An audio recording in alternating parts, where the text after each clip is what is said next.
So every team is going to be a little bit different with the requirements that they're looking for. And we also hire across a range of levels internally, right? So everything from, an analyst level position, which is typically going to kind of be a great fit for that new grad making a transition from degree program to really building their professional experience, all the way up through more, senior level and executive type roles. So requirements are going to vary based on the role. From an internship perspective, that one is a little bit more kind of one-off for us than I think the way a lot of other companies are typically doing internships, where it's very program driven. Ours is really driven on a needs basis with teams. So they're a little bit more sporadic because it really kind of depends on if a team identifies a need where they feel an internship could be great, not only for the intern, but for the team as well. We'll work with them to get those things posted. I think the only other thing that I would say is Balsam is still a little bit cyclical in nature. So we're just coming out of like our peak retail season on the e-commerce side. So our careers page has looked a little light for the last few months. That will change very rapidly here over the course of the next few weeks as we really start to ramp up our entire hiring plan for 2021. So that careers page will definitely be filling up here over the next probably 2-3 weeks with new opportunities. Awesome. Jordan, if you could give an overview of what Micron is for the students who may not be familiar with what Micron does. Yeah, it's a great question. And I can say when I was a Boise State student, I recognized the name Micron, had no idea what we did. So it's not a silly question at all. Micron is in the semiconductor business. So it really means we're manufacturing memory chips. So we're in the technology space. It's pretty exciting because you get to work and support teams that are making products that are impacting people's lives, from the devices we're all joining on from today to really anything that has memory. There's a very good chance that it's Micron memory. We are a global company, so we're 40,000 employees worldwide. And then regarding our interns, we have about 220. We kind of sit right around there in the US a year. Great, thank you. So this is going to be a question for all of you. We'll start with Kevin, Matt, and then Jordan. What does your average day of work look like in your field? Yeah, so I can start us off. Basically, since I am a retail sales representative, I have a territory to work over. So as I said, I work in the West Boise district. So I work out towards Nampa, Caldwell, Ontario area. And it just depends on the day. Like Matt had said, we are cyclical as well. We do have definitely, we're more busy, one of which being right now. So depending on what the day is, a basic day would look like you have a set number of stores on your schedule. Your schedule is flex as well, but you need to make sure that you're covering all your stores. You're going in and talking to all the store managers, and there's different information that we have, such as shipment data, how their sell-through is for the season. We do fun things like building displays for big seasons like Halloween. And then we're also selling in programs. For example, recently we were selling in like s'mores for the summer. So asking stores how many shipments they want in of that, and so on. So basically, I'm just updating all my stores on the information that I have in my fingertips, making sure we're in the same coming in, and then I kind of problem solve with them how to get everything out, make sure all of our products executed, whether or not it's selling through like it should be, and then kind of benchmarking them against other stores in the area. Awesome, thank you. Matt? Yeah, I think for me, my typical day is kind of a combination of two main realms. So the first is just as a member of the recruiting team, I'm directly responsible for working with various teams on the growth that's happening for them. So managing active roles, whether it's working with the hiring manager and their teams on what their process is looking like, talking through strategy, or conducting interviews directly with candidates myself, or helping candidates kind of move their way through our process, scheduling, coordination. That kind of looks like a variety of things, but there's definitely the bulk of my day is spent kind of directly on that growth aspect of recruiting. I'm a little more unique on our team because I kind of exist in two different geographies. The other side of my role is that I'm the manager for the recruiting team that we have that's based in Manila, Philippines. So especially the later portion of my day, as that team is kind of coming online after their time difference, it's really getting ready to help them kind of navigate the challenges and processes that are in place for all of the team growth that we have that happens over there in the Philippines. Great, thank you. And Jordan? Yeah, so I think similar to Matt, I have my like recruiting responsibilities around specific positions, working with candidates, interviews, looking at lots of resumes, working with hiring managers. But the other piece of my role, which is unique for at least the Micron recruiting team, our team sits a little bit separate than the general talent acquisition group in that we also manage our internship program. So I'd say our internship program as well as any university relationships. So I probably spend half of my day on the true recruiting aspects, but then the other half is attending events like this, organizing similar events, planning our internship program. And then also I typically have probably 3 or 4 global calls a week.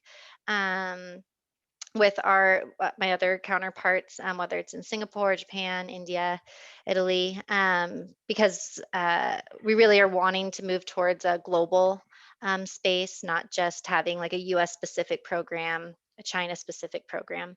But it also is one that it's not, I always have my daily checklist and I probably get through a couple of those items.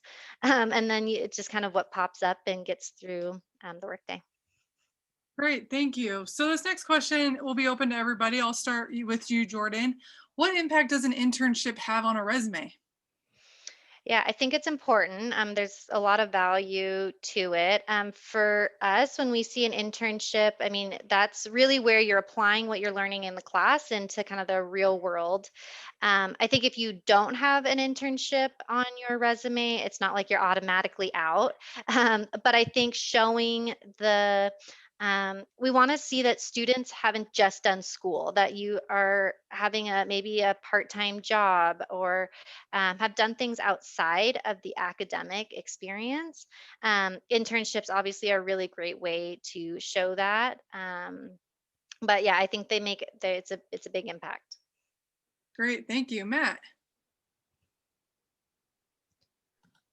Yeah, I think, again, just to echo what Jordan said, I think it's another avenue for you to be able to kind of demonstrate some of that kind of well-roundedness, right? And really show, I think number one, especially that transition from kind of gaining knowledge inside the classroom to how it's applied. I don't know how all of you feel about it. I think one of the things I learned quickly coming out of my degree program was that things you learn in the classroom don't always necessarily function the exact same way in the real world. So getting that chance to see and have some experience with things in a live environment, I think is helpful. And then I think the other thing too is even if the internship or whatever experience it is, it maybe isn't necessarily directly tied to that specific role or something like that, but there is value in any of those experiences, right? Whether it's an internship, whether it's being a volunteer partner with an organization, right? There are ways to increase your value and just your abilities, regardless of what that experience is. So the more you're able to speak to that and share the value that you've gained from those things, it really can make a big difference for you. Awesome. Kevin? Yeah, so I mean, basically, I would say that once again, we're looking for someone who is well-rounded. With that being said, we'd rather see somebody, maybe have a 3.7 and be really involved than the 4.0 student who doesn't do it outside of class. One of the biggest things we're looking for is people who enjoy other people. Being a salesperson, you definitely need to have collaborative skills, being able to work on a team, being an active listener, and really being empathetic towards other people. Intelligence is very important. Another thing is definitely background in some sort of internship, whether it be communications, marketing, sales. We do like to see had some real world experience. However, we are open to all different things. We're really looking for someone who's hardworking, passionate about what they do, and a collaborative team member. I would say are the biggest thing. Great, thank you. So this next question is specifically for Jordan. What is Micron typically looking for in potential interns and employees? Yeah, I think to echo what Kevin just said, we want individuals who are well-rounded. So um, it's important to call, and I think there was a question in here a little bit later about other things to put on your resume, but we want individuals who have maybe had a job that they don't love and have had to get through it, or have made a mistake and have had to pick yourself back up and keep going. The other piece is I think I can't think of any job at Micron where you're not going to be collaborating and working on a team. So those strong communication skills, both verbally and written, are going to be something that are definitely interviewed on. Um, and then I just kind of touched on being able to make mistakes and keep moving. At Micron, you hear a lot of fail fast. So we want people to try new things and but at the same time, when it doesn't work and keep moving. And there's no shame, or like you don't get in trouble. You learn from it and you keep moving forward. And I think especially that's with interns. Our internship program is very much like a 3-month long interview, and we want to see our interns make a mistake and then learn from it. The interns who make a mistake and just kind of stop and freeze and give up, like that's a huge red flag. Awesome. And then Jordan, this question's also for you. So this individual is going into human resource management. So what is something that you should know going into the human resources field?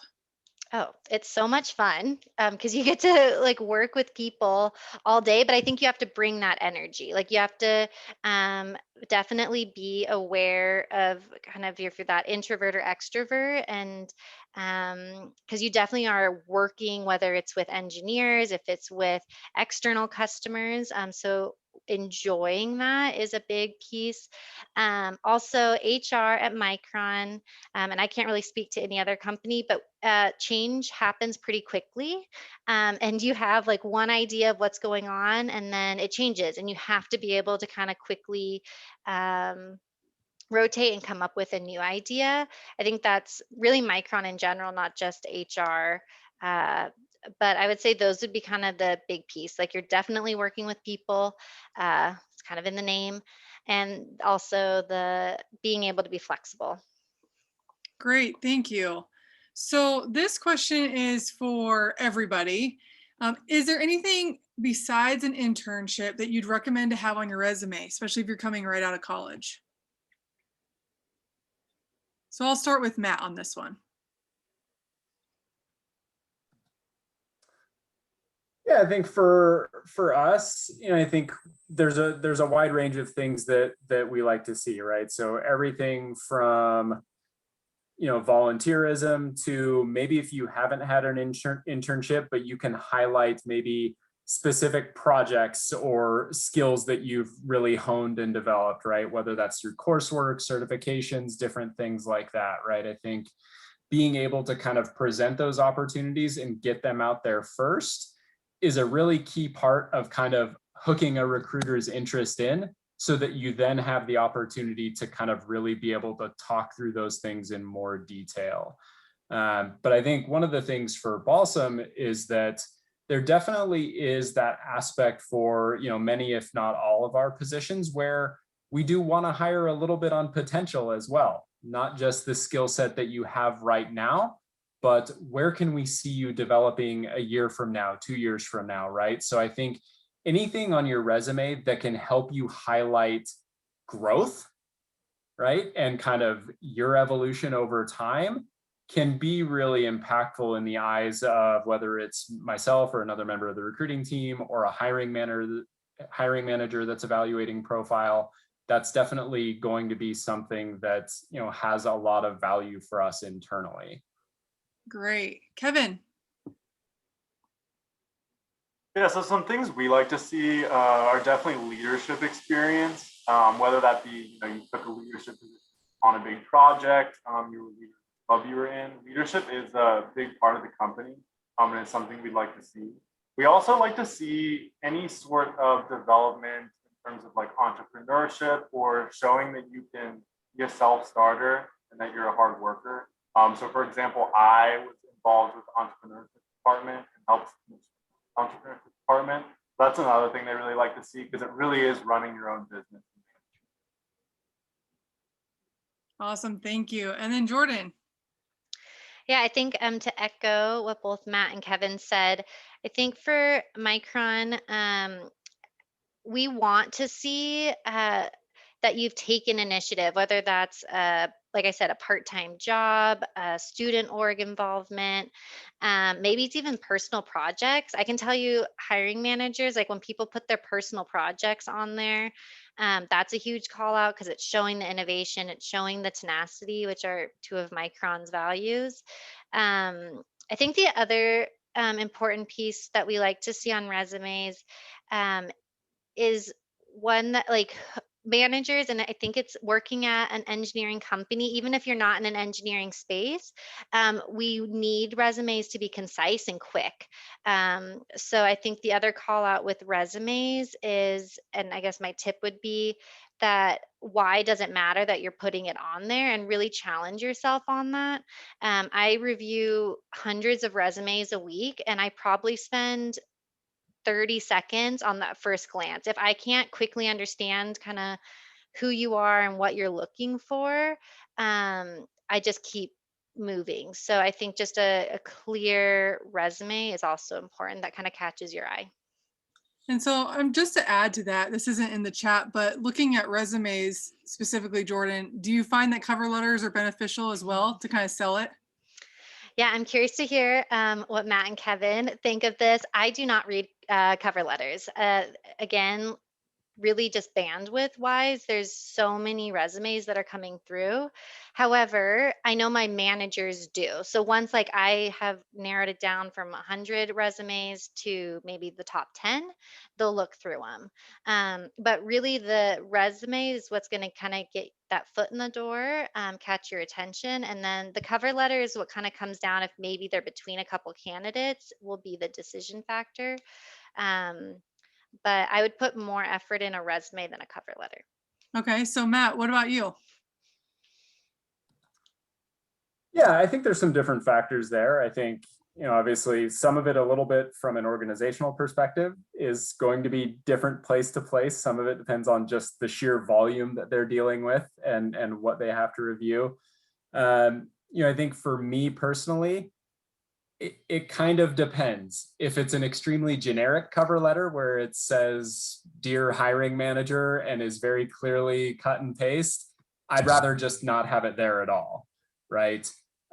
If it's something that is tailored and creates impact, then there is appeal for me, right? Because what I take a look at, right, and in all honesty, with Balsam specifically, there is a question on every single one of our job openings about a potluck dish. And we do use that as a little bit of a check to see how invested are you really in applying for this role? Are you answering that question? But for me, where I divide a cover letter and a resume is telling me how you're capable of doing the role.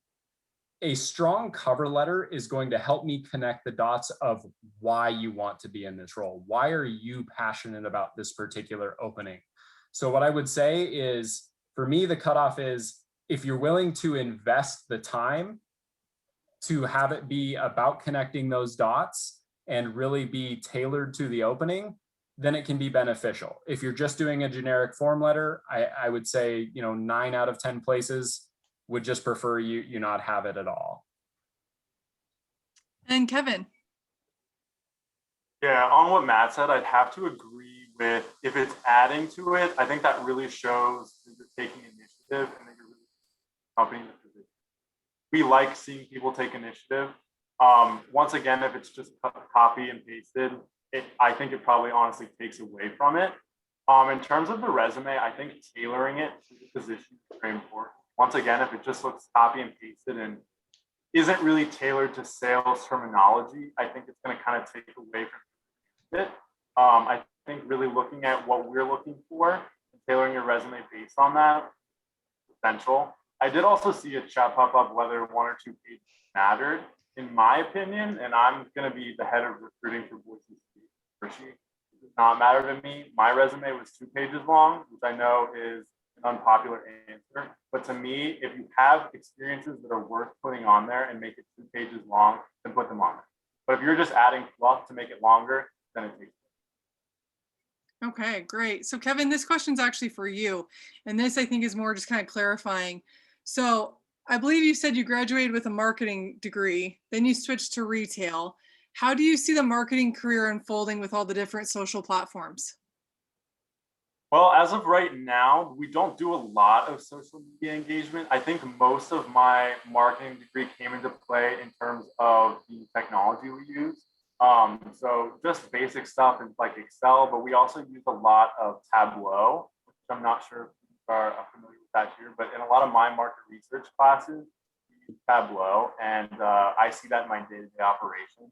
So I think one of the biggest connections between my marketing degree, my position now, is one, the creative aspect, creative problem solving. I think marketing does a great job of teaching that, but also really digging through data and utilizing data to make decisions. Great, thank you. So this question is for Jordan. So with Micron being a technology company, is it harder to get a job with more of a business accounting focus? No, and I think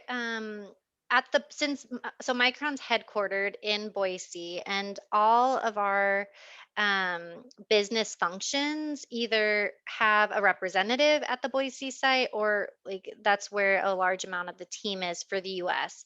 I think the challenge might be getting through all the job links on our careers page. I'll be the first to say our jobs page is not that user friendly. So definitely using keywords is going to be helpful. But at the Boise site, and especially the Boise and San Jose site are going to be the main two for the business side. But we have HR, marketing, finance, accounting, really all of it. So it's just going to be though searching the right keywords. So I think like putting marketing to help get through a lot of the other positions. Awesome, thank you. So this is going to be a question for everybody. So I will actually start with Kevin on this. What are your long-term goals within your company? So are there specific positions you're striving for, or new innovations, etc.? Yeah, so the RSR position within Hershey is kind of your first step within the company. There are a lot of different avenues. Me specifically, I've always been interested in leading people, so I'd like to go into a sales manager position. That's definitely my first goal. Long term, far down the road, I'm not exactly sure. I think I'm still pretty new in the role, so I don't want to pigeonhole myself. But basically, I'm trying to acquire all the different skills that I need to put on any of these avenues. I definitely want to do some sales management, and then maybe eventually long term branch over into marketing. I'm not sure exactly yet, but I think that's kind of my goal right now. First, going to sales management. Awesome. Matt? Yeah, I think for me, obviously, Balsam is a little bit smaller scale organization than maybe some of the other ones. We're definitely not at the scale of like a Micron or something like that. We're a company of 200-ish people around the world. So, for me, from a long-term goals perspective, I generally focus more on, am I growing and what impact am I having for the company over what's the title next to my name on the organizational chart, right? Because the reality for us is that being relatively small, there isn't a need for us to have multiple directors within recruiting or anything like that. But that doesn't necessarily mean that I'm going to be limited in terms of the growth that I can have or the impact that I can make for the team, right? So what I really try to focus on is year over year, am I learning new things and pushing myself to grow? And am I finding those opportunities to have a bigger impact for the company, right? So in the last year, the biggest change for me has been moving into managing a team that's on the other side of the world, right? And really doing everything I can to help them be successful, right? But definitely, it's a little bit different scale at Balsam. So for me, it's much more focused on what impact am I having as opposed to being solely focused on a specific title. Great. Jordan? Yeah, I think that's such a good call out that Matt just made of focusing on developing skills versus focusing on a certain title. I think there's so much value there. And one of the reasons I really enjoy working at Micron is the kind of continued education and continued development support that we do receive. Um, so I think long term, I would I would like to stay in HR. It's a space that I really enjoy and does align with my values, uh, but move more into more of a project management space. And Micron's actually currently supporting me through getting a certification in project management, which again is pretty cool. And I think that's the biggest key of wanting to develop and using your current role and your current opportunities to develop as much as you can versus trying to kind of skip around versus the title. Um, that might not always work out. Great, thank you. Yeah, and if I could, I'd love to just circle back to one thing, kind of based off something that Jordan mentioned right there, which was just Micron kind of supporting her in further development. The only other thing that I would say is that's a really important question that you should be asking every single company that you interview with, is how they support personal and professional development and career growth. Getting an understanding of the way a company approaches that and how they're putting resources and focus behind helping you grow should be something that really is important to you when you're evaluating, is this company the right fit for me and where I want to go? Yeah, that's actually really great insight. So looking at just for your personal experience of your goals, right? So Jordan, this question's actually for you. So if you are not an extrovert, what are some of the challenges of being in HR and what are some of the pros if there are any? Yeah, I mean, I think there definitely is. I'm not an extrovert, I'm an introvert. And I think that's one of the like misconceptions around that, right? Like it's about where you get your energy from. So if you're an introvert, doesn't mean you're not going to be good in HR. If you're an extrovert, doesn't it really doesn't matter. I think it's all just about knowing yourself. So for me, like I know after this call, I've really enjoyed it, but it's also used a lot of my energy. So I'm going to take a second and kind of go and do some emails. I'm not going to pick up the phone and start calling candidates. So I think it's about just having that awareness. I think the other piece is in Micron's HR, we have data scientists, we have the recruiters, and then, I mean, we have so many different spaces. So I think there's value in both sides. I guess where I was trying to get at that comment was just being really aware of yourself and kind of your boundaries. I think once you know that, that will be kind of where your success comes from. Awesome, thank you. So this is open to everybody. I'll start with Kevin. Is military service seen as a plus, and how do your respective companies view potential employees with prior military service? I mean, I definitely think that that falls under, taking initiative. Something that's good about a sales position is like definitely shows you have that initiative and you have that grit. One of the things that we are looking for is someone who's very hardworking. And I think that having military experience definitely show that you are a hardworking individual. I say that it would definitely be a plus to put on. 100%. Awesome, thank you. Matt? Yeah, again, I think just to kind of echo a lot of what Kevin said there is, it's another aspect of being able to demonstrate that depth and breadth of experience that you've been able to accumulate, right? I think, and obviously that's definitely a very team-driven environment where you're doing an awful lot as a group to accomplish very unified goals. So there's a lot of aspects that are definitely going to carry over to the workplace. Right. I think what, is generally, whether it's military experience or really any of that background, is it all comes down to how are you able to articulate the impact that can have. Right. And it's about kind of connecting those dots for the people that you're having that conversation with. But absolutely, that's an experience that has value and is additive to any team. So yeah, I don't see it as anything that anybody should ever shy away from being able to put on a resume and really highlight as a value addition to any prospective employer. Awesome. Jordan? Yeah, I think just to echo what both Matt and Kevin have said, it's definitely something you should put on your resume, even though maybe you don't feel like your job responsibilities are directly relevant to maybe the job you're applying for. It's going to show a lot, just to echo what everyone has said. I mean, the teamwork, communication, tenacity. I mean, there's so much that it shows about who you are. It's going to be really about how to you communicate that and how you can kind of connect those dots for the manager. Awesome.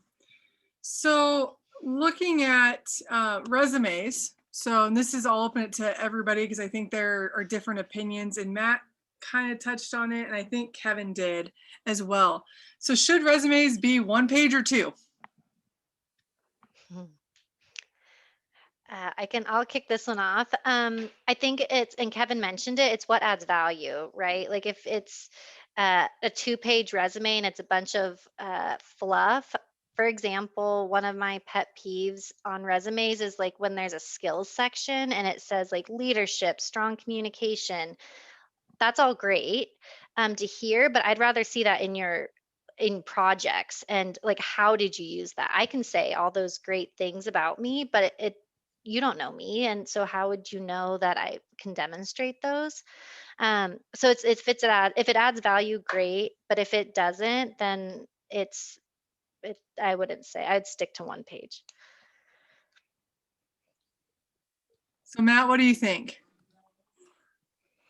Yeah, I think for me, like I kind of float in that 1 to 2 page realm. I don't think I necessarily feel like one is better than the other. I've seen just as many poorly constructed 1 page resumes as I have great 2 page resumes. I think the thing to be mindful of is that once you go beyond 2 pages, the likelihood of you losing the interest or maintaining it starts to drop, right? So the longer it is beyond those 2 pages, the less likely it is that a recruiter is going to continue to work their way through the thing in its entirety, right? To really kind of echo what Kevin and Jordan have already said, like one of the approaches that I find really valuable is to have kind of a base template of your resume. And that one is okay to kind of put as much as you can on there because that's for you. Right. And then what you're going to do is that resume gets a bit tailored to the specific position where you're going to look at, okay, what is this role about? What are the things in my background that fit with that I really want to highlight? And you're going to make trims so that it creates maximum value and impact, right? That's generally an approach that has been really effective for me in going after my own roles and things like that, is to have that kind of base template for yourself that is kind of all encompassing, but then use that to help you narrow the focus for those individual positions so that you're really highlighting the things that create value and impact for that role in particular. Awesome. Kevin, do you want to add anything from what you've previously said about the resumes? Yeah, I mean, like I said, the biggest thing is whether or not it adds value. We don't want to see fluff. What Jordan said about the skills section, same thing goes with the summary. If there's a summary up at the top that's a novel long, that defeats the whole purpose of reading through your resume to see the actual experience. So definitely make sure that everything on there is concise, but also really demonstrates and utilizes why you would be better than. Just another thing in terms of length, I think it also really depends on the position you find. So if it's a creative marketing role or design role, you want that resume to be. That was something that I did. It was making was appealing. I had a nice header. But if it's a technical position, you probably don't. So I really just think it depends on the role that you are applying for. And in terms of myself personally, if I'm looking at it, I really have no preference whatsoever. One or two. Awesome. Matt, this next question is for you. What skills are you looking for in an individual to determine if they're a good fit for your team? Yeah, so I think there's something in that question itself that speaks to something that Balsam really, really works hard at. So I'd like to kind of focus on that first, and that is that idea of fit. one of the things that, I've been with Balsam for about 3 years now, and one of the things that has been an ongoing focus point for us is really encouraging our teams to break away from that mentality of fit and focus on addition. So what we're really looking for, I think, kind of sits in two main realms. One of the things that we're looking for is values alignment. We absolutely always want to find team members that are aligned with our core values, right? And share those things on a personal and professional level. The other side of that is, rather than focusing on finding culture or team fit, we want to find culture and team addition, right? What is unique about your perspective and experience that allows you to not only be successful in the role, but would allow you to push the rest of the team around you to grow and evolve and improve, right? So that's a really important thing that our teams really like to dig into interviews, is to really get an understanding of your unique value, right? So I think that's a huge thing, is being able to emphasize the unique experience that you have and how that's additive to a team. And then I think the other big thing for us is looking for people who are very adaptable and flexible in mindset. The thing about being in the e-commerce space is that it evolves extremely rapidly, and especially for us, where we are still somewhat seasonal in nature, there is constant change and constant new things that come in the door that teams weren't thinking about the day before. So looking for people who are adaptable in their approach and are very solution oriented as opposed to problem oriented is something that every single one of our teams is going to key in on during their interview process. Great, thank you. This question is open to everybody, and I'll start with Jordan on this one. Is it easy to maintain a work-life balance in your career field? It's a good question. I would say it's more of a work-life integration, especially working at a global company. It means sometimes I'm on 7 a.m. calls and sometimes I'm on 10 p.m. calls. So it's definitely not kind of that typical 8 to 5. But I think what I've learned, and it's something that I definitely struggled with my first couple of years at Micron, was setting the boundaries and just being clear of, tonight I'm on a 10 p.m. call. So like this afternoon, I went to the gym because I knew I wasn't going to be able to do it tonight. So it's just kind of having that awareness more so than like the balance. Awesome. Matt?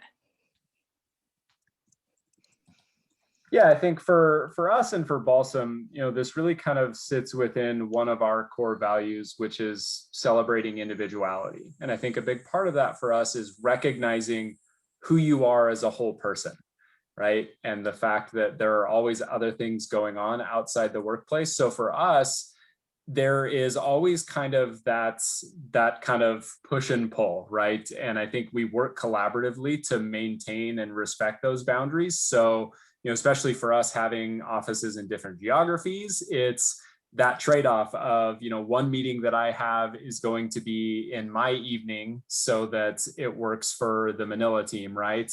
And the next meeting that we have is going to be earlier in my day, and they're going to wake up a little bit earlier, right? And there's going to be that give and take, and that really stems from the core value of, we value the relationships that we have with each other beyond just the work that we're doing together. So I think it's being intentionally mindful about putting time and attention into everything that not only yourself has as a complete person, but the teammates around you as well. Awesome. And Kevin? Yeah, so Hershey definitely does believe in a work-life balance. Something that's really nice about the retail sales role is that you do schedule. Say you had a doctor's appointment one day at 3 o'clock, you would start earlier that day. You can start pretty much as early as you want. If you want to start at 5 o'clock in the morning, then start at 5 o'clock. Typically, I will say you're required to work 40 hours a week. However, majority of people work around 50, I would say. You don't work on weekends or anything, but you do get to build your schedule. So say you want to have a lighter day one day, you can make that just, a quicker 8-hour day. And then if you want to work 12 hours one day, you can. So it's really up to you. You're building your schedule. The weekends, 100%. You can definitely have time to rest at night. So we do balance. Awesome. Yeah, work-life balance is important. And I like how some of you said you kind of get to make your own schedule to make it work, but you're still getting your jobs done. So the next question, this is actually open to all of you. So I will have Kevin start this one. So how big of a hindrance might it be, or how important is it to have knowledge of a variety of unrelated skills? So for example, having technical and programming experience, but I'm an accounting major. So I mean, I think one of the biggest things for my role personally, obviously Hershey is a very large company. So we have, different careers all in different fields. For what I do, I think it's more important if you did have technical, that would be good because we are doing some of these. Obviously basic computer skills is important. Some of the biggest things that are important are just like communication skills, interpersonal skills, having a good head on your shoulders is really important. And if they want to, if they have other skills that maybe are a little bit more, they could benefit you. You know a lot about sports, that could really help you connect with people. If you have weird other, knowledges that you have, there's a lot of different types of people in the world. So if you can find one unique way to connect with someone, it's going to help 100%. So any different diverse skills that you have can definitely be utilized. Great. Matt. Yeah, I think really similar in that realm, right? There are a lot of ways to impact a team and bring value to a business beyond just knowing Excel or SQL or something like that, right? So, I think, again, for Balsam, there is that balance that we're always striving for in our process of understanding what are the core technical competencies that somebody is going to need to step in and be successful in this position and on this team. But we also try to make sure that we're paying attention to what are the other skills and knowledge bases and attributes that someone has that can be of positive value for this team in other ways, right? So whether that's more general things like communication, like just, workflow organization and things like that. I think it's being mindful of that holistic picture where you're looking both at the technical competencies, but also putting enough attention on understanding what's the complete value that someone's experience and knowledge base is bringing to the company. Great. Jordan. Yeah, I think there's kind of two pieces to this. So the first is kind of Matt talked about culture fit versus culture add. And I think if you have a skill that might not maybe directly apply to your role, chances are that you're going to bring that skill to your team and it's going to be an add, and there's going to be value there if you want to use it. I think the other piece at Micron, since we are in the tech industry and there are a lot of engineers that work at Micron, we're extremely data driven. So even in like the HR space or in the finance space, there's still an expectation of either learning certain technical skills or having them already. And if you already have them, it's a huge plus, and people definitely learn how to leverage that. So I think reading the job descriptions are going to be kind of helpful if you're trying to determine what to put on your resume or not. But I would say, if you're applying for a tech company and you have maybe you took some computer science classes or something in that space, that one's going to make you stand out. But there's going to be some connections there that make sense. Great. There are two more questions. The first one is, are you all actively looking on LinkedIn for possible recruits? I think it depends kind of on the position. So like some of our entry level roles, we get a lot of applications coming in. So we don't necessarily source based on LinkedIn. However, when it gets to the hiring manager, and they definitely use LinkedIn to kind of check out someone's resume and also what's on their LinkedIn profile. I think LinkedIn is also extremely valuable, again, for the hiring manager. So I've had a lot of hiring managers who get reached out to and then will send me a resume because they like that someone took the initiative to find them and to send them an email that was personalized, not just again like the dear blank and same message all over again. But I guess I'm not sourcing on LinkedIn all that often for entry level roles. I think once you get more into the experienced positions, that's when you're using LinkedIn more. Awesome.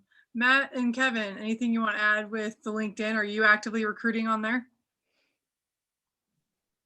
Me myself, I'm not necessarily going through. Well, if someone reaches out to me 100%, I will be willing to schedule a conversation with them and talk to them more about the role. But the best way is definitely through our website at Hershey Careers. I can send the link to that when we're done. But that's the best way that we're going to see it.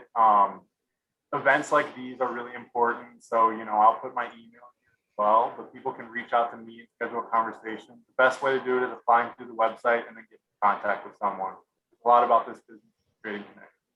Awesome. And then Matt, what about you? Yeah, I think, for me, similar to Jordan, a bit of it is dependent on which position and the level that it's placed at, right? There are definitely roles that we have where the kind of flow of people who are actively applying is pretty good. And there's maybe not necessarily that emphasis on needing to go out and kind of source people who maybe are already in existing roles, versus there's other roles that are very specialized, right? And we are going to need to source those a little bit more directly.